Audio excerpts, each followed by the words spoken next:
രണ്ടാമതായി ഞാൻ ഓതി വച്ചത് നമുക്കെല്ലാവർക്കും പരിചയമുള്ള സൂറത്തുൽ ആൽ ഇമ്രാനിലെ 8-ാമത്തെ ആയത്താണ്. വിശ്വാസികളെ സംബന്ധിച്ചിടത്തോളം പരിശുദ്ധ റമളാൻ 29 ദിവസം അള്ളാഹുവിൻ്റെ പ്രതിഫലം ആഗ്രഹിച്ചുകൊണ്ട് രാത്രിയിൽ എഴുന്നേറ്റ് നിന്ന് നമസ്കരിക്കുകയും പകലിൽ അള്ളാഹുവിൻ്റെ പ്രീതി ആഗ്രഹിച്ചുകൊണ്ട് മൻസ്വാമ റമളാന ഈമാനൻ വഹ്തിസാബൻ ഗുഫിറ ലഹു മാ തഖദ്ദമ മിൻ ദംബിഹി, കഴിഞ്ഞുപോയ കാലത്തെ പാപങ്ങളെ മായ്ച്ചു കളയാൻ അള്ളാഹു സുബ്ഹാനഹു വ തആല നമ്മുടെ മുന്നിൽ കൊണ്ടുവന്ന അവസരത്തെ ഉപയോഗപ്പെടുത്താൻ ശ്രമിക്കുകയും ചെയ്ത ആളുകളാണ് നമ്മൾ ഓരോരുത്തരും. അള്ളാഹു നമ്മിൽ നിന്ന് അത് സ്വീകരിക്കുമാറാകട്ടെ. രാത്രിയിലുള്ള നമസ്കാരത്തിന് സജീവമായി നിന്നവരാണ് നമ്മൾ ഓരോരുത്തരും. അള്ളാഹു നമ്മിൽ നിന്ന് സ്വീകരിക്കുമാറാകട്ടെ. 29-ാമത്തെ ദിവസം ഞായറാഴ്ച മഗ്രിബ് നമസ്കാരത്തിന് മുമ്പ് ഞാനും നിങ്ങളും ചർച്ച ചെയ്ത ചർച്ച എന്തായിരുന്നു? ഇന്ന് മാസം കാണുമെന്നുള്ളതാണ്. എന്തിനാണ്? നാളെ പെരുന്നാൾ ആഘോഷിക്കണം. മാസം കണ്ടു എന്ന ഉറപ്പ് വന്ന സമയത്ത് തന്നെ നമ്മൾ ആദ്യമായിട്ട് റെഡിമെയ്ഡായിട്ട് തയ്യാറാക്കി വെച്ചൊരു മെസ്സേജ് നമ്മുടെ കയ്യിലുണ്ടായിരുന്നു. ആ മെസ്സേജ് എന്താ അറിയോ? ഈദ് മുബാറക്. അതിൻ്റെ കൂടെ മറ്റൊന്നും കൂടി വിട്ടു, തഖബ്ബലല്ലാഹു മിന്നാ വ മിൻകും സ്വാലിഹിൽ അമാൽ. എന്നിൽ നിന്നും നിങ്ങളിൽ നിന്നുമൊക്കെ അള്ളാഹു അമലു സ്വാലിഹത്തായി ഈ കഴിഞ്ഞുപോയ റമളാനും നമ്മുടെ ആരാധനയുമൊക്കെ സ്വീകരിക്കുമാറാകട്ടെ. കണ്ടവർ കണ്ടു, കാണാത്തവർ കണ്ടില്ല. ഒരാഴ്ച കഴിഞ്ഞിട്ട് ചിലവർ പറഞ്ഞു നിങ്ങളെ മെസ്സേജ് ഇപ്പോഴാണ് ഞാൻ കാണുന്നത്. നമ്മൾ പറഞ്ഞതിൻ്റെ അർത്ഥം എന്താ നമുക്ക് മനസ്സിലായോ? നമ്മൾ കഴിഞ്ഞുപോയ നമ്മുടെ നമസ്കാരം, കഴിഞ്ഞുപോയ നമ്മുടെ രാത്രി നമസ്കാരം, കഴിഞ്ഞുപോയ നമ്മുടെ നോമ്പ്, ഇത് അമലു സ്വാലിഹാത്തായിട്ട് അള്ളാഹു സ്വീകരിക്കട്ടെ എന്നാണ് നമ്മൾ പ്രാർത്ഥിച്ചത്.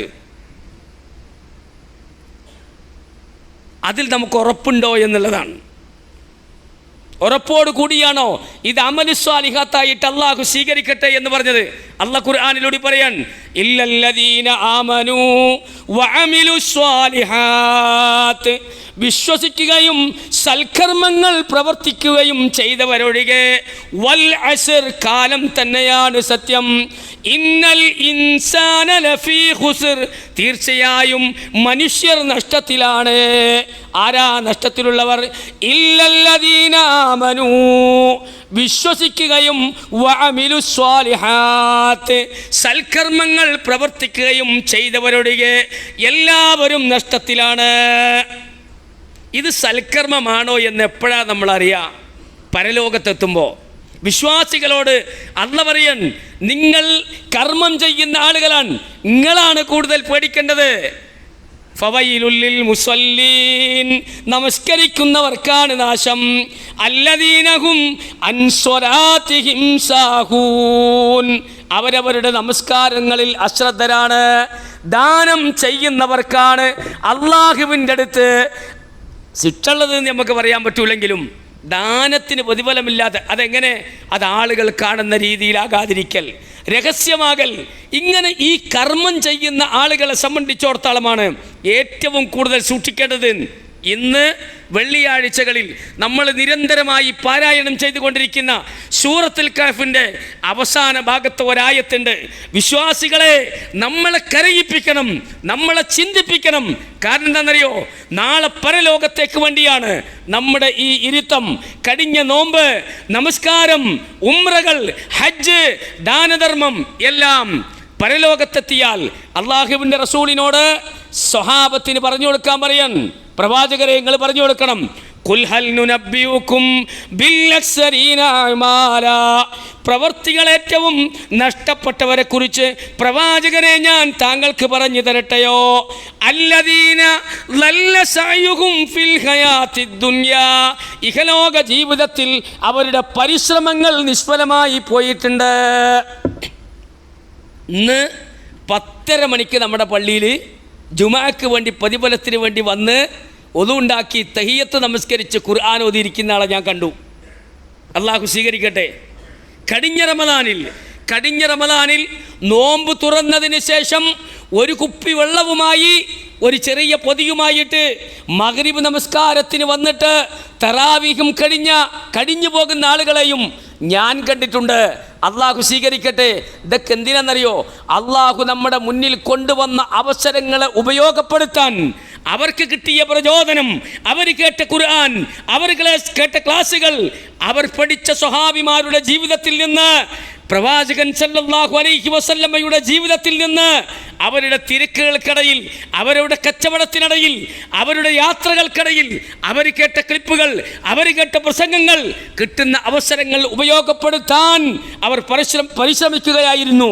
അങ്ങനത്തെ ആളുകളോട്, നമ്മളോടല്ല ഇതാദ്യം പറയുന്നത്, സ്വഹാബികളോട്, റളിയല്ലാഹു അൻഹും വറളു അൻഹും എന്ന് പറയപ്പെട്ടവരോട്, സ്വർഗം കൊണ്ട് സന്തോഷ വാർത്ത അറിയിക്കപ്പെട്ട സ്വഹാബിമാരടക്കമുള്ള സദസ്സിലാണ് അള്ളാഹുവിൻ്റെ പ്രവാചകന്റെ പ്രഖ്യാപനം.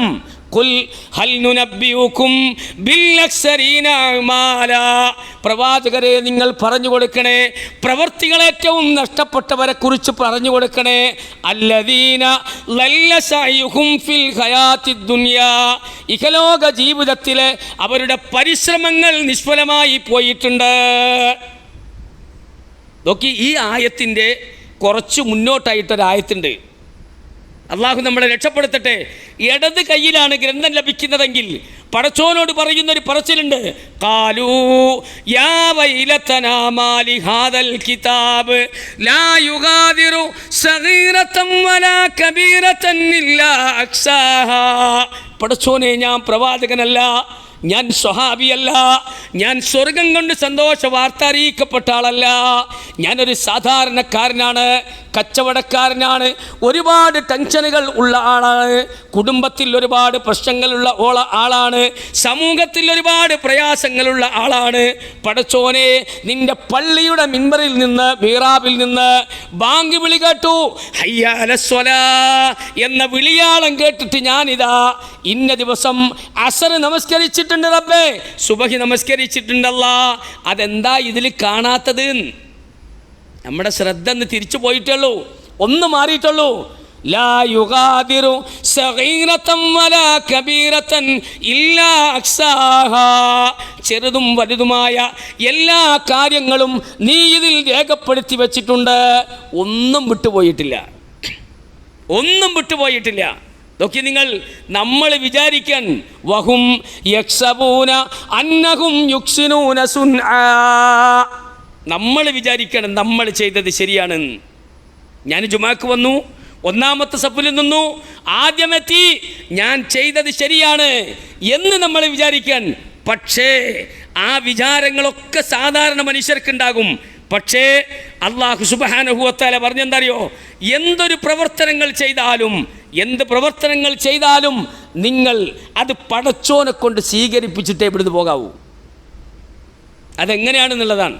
നോക്കി നിങ്ങൾ, കാന സലഫു, സലഫുകളായ ആളുകൾ ബഅദ റമളാന, റമളാനിന് ശേഷം യദ്ഊനഹു, അവർ പ്രാർത്ഥിച്ചിരുന്നു, സിത്തത ശഹ്റിൻ, 6 മാസക്കാലഘട്ടം, യൻ യതഖബ്ബല മിൻഹും, പടച്ചോനെ ഞങ്ങളിൽ സംഭവിച്ച പരിശുദ്ധമായ റമളാനുണ്ടല്ലോ, അത് 6 മാസക്കാലഘട്ടം അവർ അള്ളാഹിനോട് ചോദിക്കും, പടച്ചോനെ ഈ സ്വീകരിക്കണേ, റമളാൻ സ്വീകരിക്കണേ, റമളാനിലെ നമസ്കാരം സ്വീകരിക്കണേ, റമളാനിലെ ഞങ്ങളുടെ ദാനധർമ്മം സ്വീകരിക്കണേ എന്ന് പറഞ്ഞിട്ട് 6 മാസം അവർ പ്രാർത്ഥിക്കുമായിരുന്നു എന്നാ. നോക്കി നിങ്ങൾ, റമളാൻ കഴിഞ്ഞിട്ട് ഇത്ര ദിവസമേ ആയിട്ടുള്ളൂ, ഇത്ര ദിവസമേ ആയിട്ടുള്ളൂ. റമളാൻ, ഇനി അടുത്ത റമളാൻ ഇപ്പം നമ്മുടെ മുന്നിലേക്ക് ഓടിയെത്തുന്നത് പോലെ വരും, ഇല്ലേ? ഓടിയെത്തുന്നത് പോലെ വരും. നമുക്ക് അതിനെത്രയോ അവസരങ്ങൾ പടച്ചോൻ തന്നില്ലേ? ആ റമളാനിനെ എന്നും നിത്യജീവിതത്തിലെ നോക്കി നിങ്ങൾ, അല്ലാഹുവിൻ്റെ റസൂൽ പറയാൻ, മിനർ റമളാനി ഇലർ റമളാൻ, ഒരു റമളാനിൽ നിന്ന് മറ്റൊരു റമളാൻ വരെയുള്ള പ്രചോദനമായിരിക്കണം ഒരാൾക്ക് കിട്ടേണ്ടത്. പരിശുദ്ധ ഖുർആനിലെ 2 ആയത്തുകൾ നമ്മളെ വല്ലാതെ ചിന്തിപ്പിക്കണം. നോക്കി നിങ്ങൾ, ഹജ്ജ് കർമ്മം. ഇപ്പോൾ ആളുകളൊക്കെ നമ്മളെ കണ്ട് സലാം പറയാൻ തുടങ്ങി. എന്തേ? ഹജ്ജിന് നറുക്കെടുപ്പിന് കിട്ടിയിട്ടുണ്ട്, ഹജ്ജിന് പോകും, യാത്ര അയക്കലുണ്ടാകും, ഇനി യാത്ര പോകലുണ്ടാകും. ഒരു മുസ്ലിമിൻ്റെ ജീവിതത്തിലെ ഏറ്റവും വലിയ അസുലഭ മുഹൂർത്തമാണ് ഹജ്ജിന് പോകുക എന്നുള്ളത്. അതൊന്നും മറക്കാൻ കഴിയില്ല, അതിന് മറക്കാൻ കഴിയില്ല. ഹജ്ജ് കർമ്മം എന്ന് പറഞ്ഞാൽ സമ്പത്ത്, ആരോഗ്യം എല്ലാവരെയും അത് പറഞ്ഞിട്ടുള്ളൂ. അതിന് അള്ളാഹിൻ്റെ വല്ലാത്തൊരു തൗഫീക്ക് ഉണ്ടാകണം. ഹജ്ജ് കർമ്മം ചെയ്ത് മടങ്ങി വരുന്ന ആളുകളോട് അള്ളാഹു കൊടുക്കുന്നൊരു ഉപദേശമുണ്ട്. എന്താ ഉപദേശം എന്നറിയോ? ഫഇദാ ഖളൈതും മനാസികകും വദ്കുറുല്ലാഹ കദിക്രികും ആബാഉകും ഔ അശദ്ദു ദിക്റാ. അങ്ങനെ നിങ്ങളുടെ ഹജ്ജ് കർമ്മങ്ങൾ നിങ്ങൾ നിർവഹിച്ചു കഴിഞ്ഞാൽ നിങ്ങളുടെ പിതാക്കളെ നിങ്ങൾ സ്മരിച്ചിരുന്നത് പോലെയോ അതിനേക്കാൾ ശക്തമായിട്ടോ നിങ്ങൾ അള്ളാഹുവിനെ ധാരാളം ഓർക്കണേ. പറഞ്ഞതിൻ്റെ അർത്ഥം എന്താ? ഹജ്ജ് കർമ്മം ഒരു മുസ്ലിമിനെ സംബന്ധിച്ചിടത്തോളം നിസ്കരിക്കാനല്ല പ്രയാസം, ആ നിസ്കരിച്ചത് അള്ളാഹുവിനെ കൊണ്ട് സ്വീകരിപ്പിക്കാൻ ആണ് പിന്നീട് ഏറ്റവും കൂടുതൽ പണിയെടുക്കേണ്ടത്. ഹജ്ജ് കർമ്മം നിർവഹിച്ചു കഴിഞ്ഞാൽ ഉമ്മ പ്രസവിച്ച കുട്ടിയെപ്പോലെ അത്രയും പരിശുദ്ധി പ്രാപിച്ച ഒരാളാകും. അയാളോടാണ്, ഹാജിയോടാണ്, ആ ഹജ്ജ് കർമ്മം നിർവഹിച്ച ആളോടാണ് അള്ളാഹ് പറയുന്നത്, ഇനി ഇതാ ഈ ഹജ്ജ് ചെയ്തതുണ്ടല്ലോ അത് പോകാൻ എളുപ്പമാണ്. അതുകൊണ്ട് അള്ളാഹുവിനെ നീ ഈ ലബ്ബൈക ചൊല്ലിയതുപോലെ, ഇബ്രാഹിം നബിയെ ഓർത്തതുപോലെ, ഇസ്മായിൽ നബിയെ ഓർത്തതുപോലെ, തവാഫ് ചെയ്യുമ്പോൾ നീ സാറാ ബീവിയെ ഹാജറാ ബീവിയെ ഓർത്തതുപോലെ നീ അതുപോലെ പടച്ചോനെ ഓർക്കണേ ഇനി ധാരാളമായി. ഈ വെള്ളിയാഴ്ച ജുമ ഉണ്ടല്ലോ, ഈ ജുമയ്ക്ക് ഇരിക്കുമ്പോൾ ഇപ്പം നമ്മുടെ മനസ്സിലുള്ള ആഗ്രഹം എന്താ അറിയോ? അടുത്ത വെള്ളിയാഴ്ച ജുമ അതും കൂടി നമുക്കൊന്ന് കിട്ടണം. അള്ളാഹു തൗഫീക്ക് നൽകട്ടെ. മിനൽ ജുമഅത്തി ഇലൽ ജുമ, ഒരു ജുമയിൽ നിന്ന് മറ്റൊരു ജുമ വരെ ഒരു ജുമ കിട്ടുക എന്ന് പറഞ്ഞാൽ ഒരു വിശ്വാസിക്ക് അള്ളാഹു കൊടുക്കുന്ന മറ്റൊരു സമ്മാനമാണത്. ഈ ജുമ നമസ്കാരം കഴിഞ്ഞാൽ പിന്നെ എന്താ ചെയ്യേണ്ടത്? സൂറത്തുൽ ജുമഅയിലെ 10-ാമത്തെ ആയത്ത്, ഫഇദാ ഖുലിയത്തിസ് സ്വലാത്തു ഫന്തശിറൂ ഫിൽ അർളി വബ്തഊ മിൻ ഫദ്ലില്ലാഹ് വദ്കുറുല്ലാഹ കസീറൻ ലഅല്ലകും തുഫ്ലിഹൂൻ. നിങ്ങൾ എങ്ങനെ വിജയിക്കാന്നറിയോ? ഈ ജുമ നിസ്കാരം കഴിഞ്ഞാൽ നിങ്ങൾ അള്ളാഹുവിൻ്റെ ഫളിന് വേണ്ടിയിട്ട് ഭൂമിയിലേക്ക് പോയിക്കോളിയും, വ്യാപിച്ചോളിയും, കച്ചവടം ചെയ്തോളിയും, ജോലി ചെയ്തോളിയും. അതുപോലെ തന്നെ എന്താണോ നിങ്ങളുടെ മഈശത്ത് അതിലേക്ക് നിങ്ങൾ വ്യാപിച്ചു കൊള്ളിയും. പക്ഷേ നിങ്ങൾ അവിടെ ചെയ്യേണ്ട എന്താ അറിയോ? വദ്കുറുല്ലാഹ കസീറൻ, അള്ളാഹുവിനെ ധാരാളമായിട്ട് നിങ്ങൾ ഓർക്കണേ, ധാരാളങ്ങൾ പ്രാർത്ഥിക്കണേ പടച്ചോനോട്. ആ പ്രാർത്ഥിച്ചാൽ ലഅല്ലക്കും തുഫ്ലിഹൂൻ, നിങ്ങൾ വിജയിച്ചവരാകാം. നിങ്ങൾ നോക്കി, ഉമർ ബിൻ അബ്ദുൽ അസീസ് റഹ്മത്തുള്ളാഹി അലൈഹി ഒരു ഈദുൽ ഫിത്തറിന് ഖുത്ബ നിർവഹിക്കാൻ വേണ്ടി പോയപ്പോൾ അദ്ദേഹം മുസ്ലിങ്ങളോട് പറഞ്ഞെന്തറിയോ?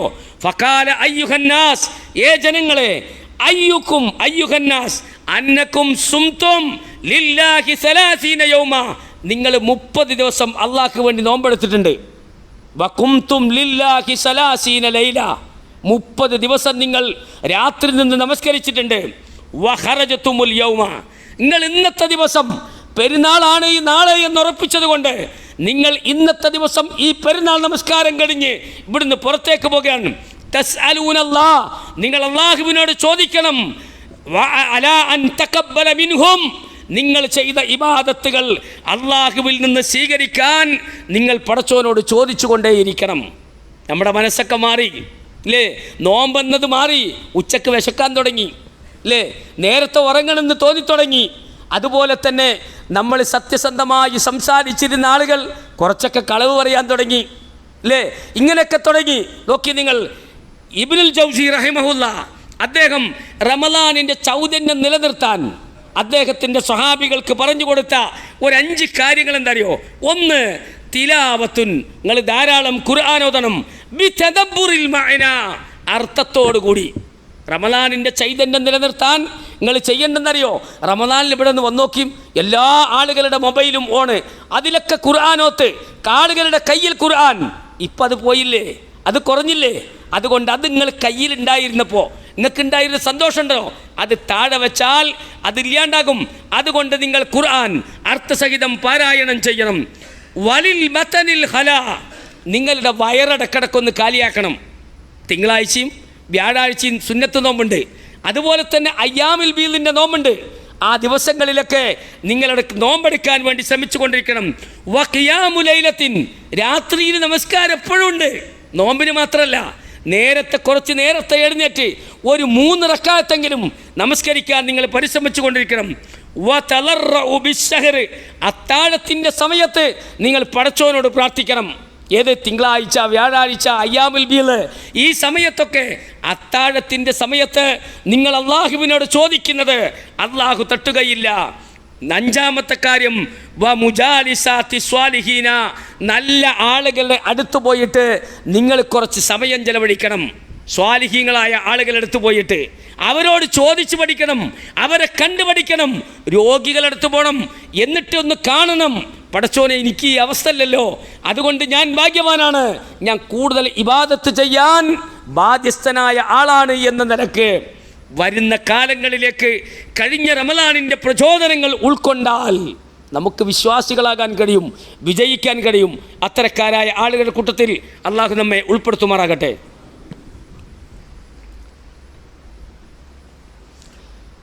അൽഹംദുലില്ലാഹ്, അസ്സലാത്തു വസ്സലാമു അലാ അഷ്റഫിൽ മുർസലീൻ വഅലാ ആലിഹി വ അസ്ഹാബിഹി അജ്മഈൻ, അമ്മാ ബഅദ്. സഹോദരന്മാരെ, സഹോദരികളെ, ഒരിക്കൽ കൂടി അള്ളാഹുവിൻ്റെ വിധിവിലക്കുകൾ ജീവിതത്തിനോളം പ്രാവർത്തികമാക്കി ജീവിക്കണമേ എന്ന് ഉപദേശിക്കുകയാണ്, വസിയത്ത് ചെയ്യുകയാണ്. വളരെ മർമ്മപ്രധാനമായി ഒന്ന് രണ്ട് സംഗതികൾ സൂചിപ്പിക്കുവാനുള്ളത്.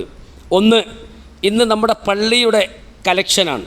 നമുക്കറിയാം, ഇബ്രാഹിം ഖലീൽ മസ്ജിദിനെ സംബന്ധിച്ചിടത്തോളം സൗത്ത് കർണാടകയിലെ നമ്മുടെ ഒന്നാമത്തെ പള്ളിയാണ് ഇബ്രാഹിം ഖലീൽ മസ്ജിദ്. ഓരോ റമളാനിലും ഓരോ വെള്ളിയാഴ്ചകളിലും എന്ന് പറയാം, നിങ്ങൾ നോക്കിയും എത്ര ആളുകളാണ് നമ്മുടെ പള്ളിയിൽ ജുമാക്ക് കൂടുന്നത്. ഒരു ദിവസം എത്ര കറൻ്റാണ് ഇതിനുപയോഗിക്കുന്നത്, എത്ര ആളുകൾക്കാണ് ഉളുവുണ്ടാക്കാനും അതുപോലെ തന്നെ ബാക്കിയുള്ള ആവശ്യങ്ങൾക്കും വേണ്ടി നമ്മുടെ പള്ളിയിലെ സൗകര്യങ്ങൾ ഉപയോഗപ്പെടുത്തുന്നത്. ഇതിനുവേണ്ടി നിങ്ങളോട് പൈസ ചോദിക്കല്ല, അള്ളാഹുവിൻ്റെ മാർഗത്തിലേക്ക് പണം ചെലവഴിക്കുന്ന ആളുകൾ. ഇപ്പോൾ നോക്കി നിങ്ങൾ, നമ്മൾ വല്ലാത്തൊരു പരീക്ഷണത്തിലാണ്. എന്താ പരീക്ഷണം? ഇന്ത്യ രാജ്യത്തെ ഭരണഘടനയുടെ മുസ്ലിങ്ങൾക്ക് നൽകുന്ന ഒരു സ്വാതന്ത്ര്യമുണ്ട്. ആ സ്വാതന്ത്ര്യത്തിൻ്റെ മേൽ കൈകടത്താൻ പോവുകയാണ്. നോക്കി നിങ്ങൾ, നമുക്കൊക്കെ ഇനി അള്ളാൻ്റെ മാർഗത്തിൽ കുറച്ച് പൈസ കൊടുക്കണമെന്നുണ്ടെങ്കിൽ പ്രയാസത്തോടു കൂടി മാത്രം ചെയ്യാൻ കഴിയുന്ന ഒരു കാലഘട്ടം വരാൻ പോവുകയാണ്. അള്ളാഹു നമ്മളെ കാത്തുരക്ഷിക്കുമാറാകട്ടെ. അപ്പോൾ ഈ പള്ളിയുടെ കലക്ഷനാണെന്ന് നിങ്ങൾ കഴിവിൻ്റെ പരമാവധി ആളുകൾ അതിലേക്ക് സഹായിക്കണം. അള്ളാഹു നമ്മുടെ സഹായങ്ങൾ സ്വീകരിക്കുമാറാകട്ടെ. രണ്ടാമതായി, നമ്മുടെ ഒരു സുഹൃത്തിൻ്റെ ഭാര്യയ്ക്ക് ക്യാൻസർ രോഗം ബാധിച്ച് വീട്ടിലെ ട്രീറ്റ്മെൻറ്റിലാണ്. പ്രാർത്ഥിക്കാൻ വേണ്ടി ആവശ്യപ്പെട്ടിട്ടുണ്ട്. അള്ളാഹു ആ സഹോദരിക്ക് അവരുടെ രോഗം ഷിഫയാക്കി കൊടുക്കുമാറാകട്ടെ. മൂന്നാമത്തെ ഒരു കാര്യം എന്തറിയോ, നിങ്ങളെല്ലാവരും പ്രതീക്ഷിച്ചിരിക്കുന്നത് വഖഫ് എന്താകും എന്നതിനെക്കുറിച്ച് ആശങ്കപ്പെട്ട് നിൽക്കുകയാണ് മുസ്ലിങ്ങളായ ആളുകൾ. വരും കാലങ്ങളിൽ കോടതിയെ സമീപിച്ചിട്ട് ആ കോടതിയുടെ വിധിക്കനുസരിച്ച് നമ്മുടെ കാര്യങ്ങൾ തീരുമാനിക്കുമെന്ന് പറയുമ്പോൾ നമ്മൾ ആശങ്കപ്പെടുകയാണ്. എന്താവാനല്ലേ? നമ്മളൊക്കെ ഇപ്പോൾ ഇവിടെ ഇരിക്കേണ്ടത് ശരിക്ക് പാകിസ്ഥാനിൽ പോയിരിക്കേണ്ട ആൾക്കാരാ. നമ്മൾ ഇവിടെ ഉണ്ട്. നമ്മുടെ പാസ്പോർട്ടിലും നമ്മുടെ ആധാർ കാർഡിലുമൊക്കെ ഇന്ത്യ എന്ന രാജ്യം വെട്ടിയിട്ട് പാകിസ്ഥാനൊക്കെ ആയി മാറേണ്ട കാലം കഴിഞ്ഞു അല്ലേ? പൗരത്വ ഭേദഗതി ബില്ല് അതെവിടെ ഇപ്പോൾ സാധനം? നമ്മൾ ഇന്ത്യയിൽ ഇവിടെ ഈ പള്ളിയിലൊക്കെ നിസ്കരിച്ചുകൊണ്ടിരിക്കുന്നു. അതെന്തുകൊണ്ടാണെന്നറിയോ? പല വിധികളും പല നിയമങ്ങളൊക്കെ ഇവിടെ വരും. പക്ഷേ മുസ്ലിങ്ങൾക്ക് നേരെ അന്യായമായിട്ടൊരു വിധി വരുമ്പോൾ മുസ്ലിങ്ങളുടെ നാവിൽ നിന്ന് നേരെ പോകുന്നൊരു സംഗതിയുണ്ട് ശൂന്യാകാശത്തേക്ക്. ഏതാണെന്നറിയോ? അത് പ്രാർത്ഥനയാണ്. ലാ യറുദ്ദുൽ ഖദാഅ ഇല്ലാ ബിദ്ദുആഇ. വിധികളെ മറികടക്കേണ്ടത് പ്രാർത്ഥന കൊണ്ടല്ലാതെ മറ്റൊന്നുകൊണ്ടുമല്ല എന്ന് അല്ലാഹുവിൻ്റെ റസൂൽ പഠിപ്പിച്ചിട്ടുണ്ടെങ്കിൽ നമ്മൾ പ്രാർത്ഥിക്കുകയാണ്, അല്ലാഹുവേ, ഞങ്ങളുടെ സ്വാതന്ത്ര്യത്തിൻ്റെ മേൽ കൈകടത്താനുള്ള യാതൊരുവിധ അവകാശവും ആർക്കും നീ നൽകരുതേ പടച്ച തമ്പുരാനെ. പിന്നെ നമ്മൾ ഈ വഖഫും പറഞ്ഞ് നമ്മൾ പേടിക്കണം എന്തുകൊണ്ടറിയോ? നമുക്കാർക്കും വഖഫിൻ്റെ വിഷയത്തിൽ പേടിയില്ല മുസ്ലിങ്ങൾക്ക്. കാരണം ഈ വഖഫ് എന്ന് പറയുന്നത് എന്താ? ഒരു സ്വത്താണ്. അതെന്തിൻ്റെ പേരിലുണ്ടായതാ? ഒരു മുസ്ലിമായ മനുഷ്യൻ അവന് വേണ്ടാന്ന് വിചാരിച്ചിട്ടോ അതിൽ നിന്ന് വരുമാനമില്ലാത്തത് കൊണ്ടോ ഒന്നുമല്ല. നാളെ പരലോകത്ത് ഇന്നാ നഖാഫു മിർ റബ്ബിനാ യൗമൻ അബൂസൻ ഖംതരീറാ. പടച്ചോനെ പേടിച്ചിട്ടേ അള്ളാൻ്റെ മാർഗത്തിലേക്ക് കൊടുത്തതാ. ആർക്കെങ്കിലും ഉപകാരപ്പെട്ടോട്ടെ, കുറച്ച് കുട്ടികൾ പഠിച്ചോട്ടെ, കുറച്ച് ആൾക്കാർ നിസ്കരിച്ചോട്ടെ, അതുപോലെ തന്നെ കുറേ ആളുകൾക്ക് ഉപകാരം ഉണ്ടായിക്കോട്ടെ എന്ന് പറഞ്ഞിട്ട് അള്ളാഹുവിൻ്റെ മാർഗത്തിലേക്ക് കൊടുത്തതാ. അതിന് മുസ്ലിങ്ങൾക്ക് ഇനി മടിയൊന്നുമില്ല. പക്ഷേ മുസ്ലിങ്ങൾ കൊടുക്കാൻ നിൽക്കുകയാണ് പൈസ. 1,00,000 രൂപ അപ്പുറത്തുള്ള ആൾക്ക് ഇങ്ങനെ കൊടുക്കാൻ വേണ്ടി ഇങ്ങനെ നിൽക്കുമ്പോൾ അതിൻ്റെ ഇടയിൽ കൂടി ഒരാൾ വന്നിട്ട് തട്ടിപ്പറിച്ചാണ്ട് ഓടിയാൽ ഓൻ്റെ പിന്നാലെ ഞങ്ങൾ ഓടും. ആ പൈസ, ഞങ്ങളെ പൈസ തിരിച്ച് കിട്ടാൻ വേണ്ടി ഓടും. ഞങ്ങൾ കൊടുക്കാൻ വെച്ചതാ. പക്ഷെ തട്ടിപ്പറിച്ചോടാൻ നിന്നാൽ ആ ഓടിയോന് പിന്നെ കാലുണ്ടാവില്ല. അത്രേ നമുക്ക് പറയാനുള്ളൂ. കാരണം അള്ളാഹുവിൻ്റെ ദീനിൻ്റെ പേരിൽ കൊടുത്ത സ്വത്താണ്. അത് ഞങ്ങൾക്ക് ആവശ്യമില്ലാത്തതാണ്. ആർക്ക്? കൊടുത്തോൻ ആവശ്യമില്ലാത്തതാ. അവൻ അതിനെപ്പറ്റി ചിന്തിക്കുന്നില്ല അതെന്താവുന്നു. പക്ഷേ അവൻ്റെ ഉദ്ദേശത്തിനനുസരിച്ച് കിട്ടേണ്ടവർക്ക് കിട്ടാതെ അത് തട്ടിപ്പറിക്കാൻ നിന്നാൽ നിയമം കൊണ്ടാണെങ്കിൽ അങ്ങനെ, പ്രാർത്ഥന കൊണ്ടാണെങ്കിൽ അങ്ങനെ, അത് അർഹതപ്പെട്ട ആളുകൾക്ക് തിരിച്ചു നൽകുക എന്നതാണ് പിന്നെ മുസ്ലിങ്ങളുടെ ബാധ്യത. അല്ലാതെ ഇപ്പോൾ നമുക്കെന്താ? ഒരു മനുഷ്യൻ ഇവിടുന്ന് മരിച്ചു പോകുമ്പോൾ റബ്ബിലൗലാ അഖർതനി ഇലാ അജലിൻ ഖരീബ് ഫഅസ്വദ്ദക വഅകും മിനസ് സ്വാലിഹീൻ. പഠിച്ചോനെ, 1 മിനിറ്റ് ബന്ധിച്ച് തന്നാൽ, എൻ്റെ ബാങ്കിലെ അക്കൗണ്ടിൻ്റെ ചെക്ക് ഇങ്ങോട്ട് കൊണ്ടെത്തന്നാൽ അത് മൊത്തം എഴുതിയിട്ട് എൻ്റെ മാർഗത്തിൽ കൊടുക്കാമെന്ന് പറഞ്ഞ മുസ്ലിമിന് പിന്നെ എന്ത് വഖഫ് സ്വത്ത് ആർക്കാ വേണ്ട? മുസ്ലിമിന് വേണ്ട. നോക്കി നിങ്ങൾ, സ്വർഗമുണ്ട് ആർക്ക്? ഒരാൾക്ക്. ഏതാളെന്നറിയോ? 700 ഒട്ടകപ്പുറത്ത് മൊത്തത്തിൽ ഇങ്ങനെ വിഭവസമൃദ്ധമായ കച്ചവട സാമഗ്രികൾ വന്ന് നിൽക്കുകയാണ്. അന്ന് മദീനയിൽ വളരെ ക്ഷാമം പിടിച്ചുകൊണ്ടിരിക്കുന്ന സമയമാണ്. ആ സമയത്ത് സഅദ് നബി വഖാസ് റളിയല്ലാഹു അൻഹുവിനോട് മദീനയിലെ കച്ചവടക്കാർ വന്നിട്ട് അത്ര തരാ ഇത്ര തരാ എന്ന് പറഞ്ഞിങ്ങനെ നിൽക്കുന്ന സമയത്ത് ഒരാൾ വന്നിട്ട് സഅദിൻ്റെ കഴുത്തിലേക്ക് കൈയിട്ടിട്ട് പറഞ്ഞു, സഅദേ, നിങ്ങൾ സ്വർഗത്ത് പോകട്ടോ? ആ. അതെങ്ങനെ പോകാമെന്നറിയോ? ഇല്ല, നിങ്ങൾ ഊരിട്ടിട്ട് ഇങ്ങനെ നിരങ്ങിയിട്ടാണ് സ്വർഗത്ത് പോകാന്ന്. ധാര എന്നോട് പറഞ്ഞു. ആയിഷ റളിയല്ലാഹു അൻഹ പറഞ്ഞോ? ഉണ്ട്. എന്നാൽ ഈ കച്ചവടക്കാരോട് പറഞ്ഞു, നിങ്ങളിവിടെ 1 മിനിറ്റ് നിൽക്കിട്ടോ, ഞാനൊന്ന് ഓടി വരാം. ആയിഷ റളിയല്ലാഹു അൻഹയുടെ അടുത്തേക്ക് പോയിട്ട് ചോദിച്ചു, ഉമ്മുൽ മുഅ്മിനീൻ, മുഅ്മിനീങ്ങളുടെ അമ്മ, അള്ളാൻ്റെ റസൂല് ഞാൻ ഇങ്ങനെ സ്വർഗത്ത് കിടക്കാമെന്ന് നിങ്ങളോട് പറഞ്ഞിട്ടുണ്ടോ? ആ ഉണ്ട് സഅദേ. എന്നാലേ സഅദ് നബി വഖാസിന് ആണുങ്ങളെപ്പോലെ 2 കാല് കൊണ്ട് സ്വർഗത്തിലേക്ക് കിടക്കണം. അവിടുന്ന് വന്നിട്ട് യാ അയ്യുഹല്ലദീന ആമനൂ ഹൽ അദുല്ലുകും അലാ തിജാറത്തിൻ തുൻജീകും മിൻ അദാബിൻ അദീം. ഈ കച്ചവടക്കാരോട് പറയാൻ, ഞാൻ ഈ 700 ഒട്ടകപ്പുറത്തുള്ള സാധനം വിറ്റ്. അവർ ചോദിച്ചാൽ ആർക്ക്? ഞങ്ങളെക്കാൾ വലിയ പൈസക്കാരൻ ഇവിടെ. ആ ഖുർആനിൻ്റെ ആയത്തോതി കൊടുത്തിട്ട് ആ 700 ഒട്ടക്കപ്പുറത്തുള്ള സാമഗ്രികളും അള്ളാഹുവിൻ്റെ മാർഗത്തിലേക്ക് ഫ്രീ ആയിട്ട് കൊടുത്ത ആ സഅദ് റളിയല്ലാഹു അൻഹുവിൻ്റെ അനുയായികളാണ് ഞങ്ങൾ. കൊടുക്കാൻ ഒരു പേടിയില്ല. പക്ഷേ കൊടുത്തതുപോലെ നിയമത്തിൽ നിലനിൽക്കണം. അത് അർഹതപ്പെട്ടവർക്ക് കിട്ടണം. ഒന്നും കൂടി പറയാൻ, അത് തട്ടിപ്പറിച്ചെടുക്കാൻ സമ്മതിക്കൂല. അതിന് പ്രാർത്ഥന കൊണ്ടും പ്രവർത്തനം കൊണ്ടും ഉണ്ടാകും. നമ്മൾ മുസ്ലിങ്ങളായ ആളുകളെ സംബന്ധിച്ചിടത്തോളം അതിന് യാതൊരു വിഷമവുമില്ല, പ്രയാസവുമില്ല. അല്ലാഹു സുബ്ഹാനഹു വ തആല നമ്മളെ കാത്തു രക്ഷിക്കുമാറാകട്ടെ.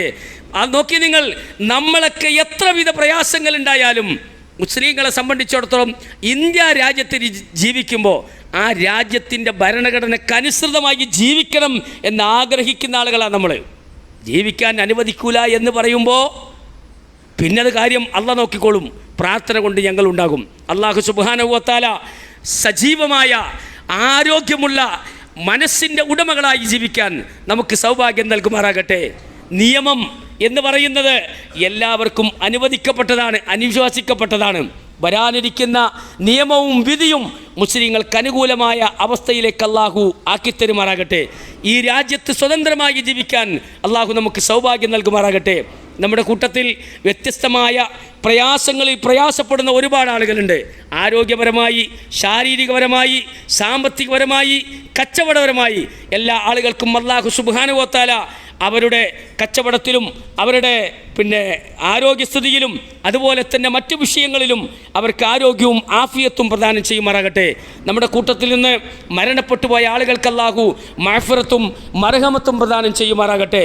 അല്ലാഹുമ്മ അഗ്ഫിർ ലിൽ മുഅ്മിനീന വൽ മുഅ്മിനാത്ത് വൽ മുസ്ലിമീന വൽ മുസ്ലിമാത്ത് അൽഅഹ്യാഉ മിൻകും വൽ അംവാത്ത് ഇന്നക മുജീബുദ് ദഅവാതി യാ ഖാദിയൽ ഹാജാത്ത്.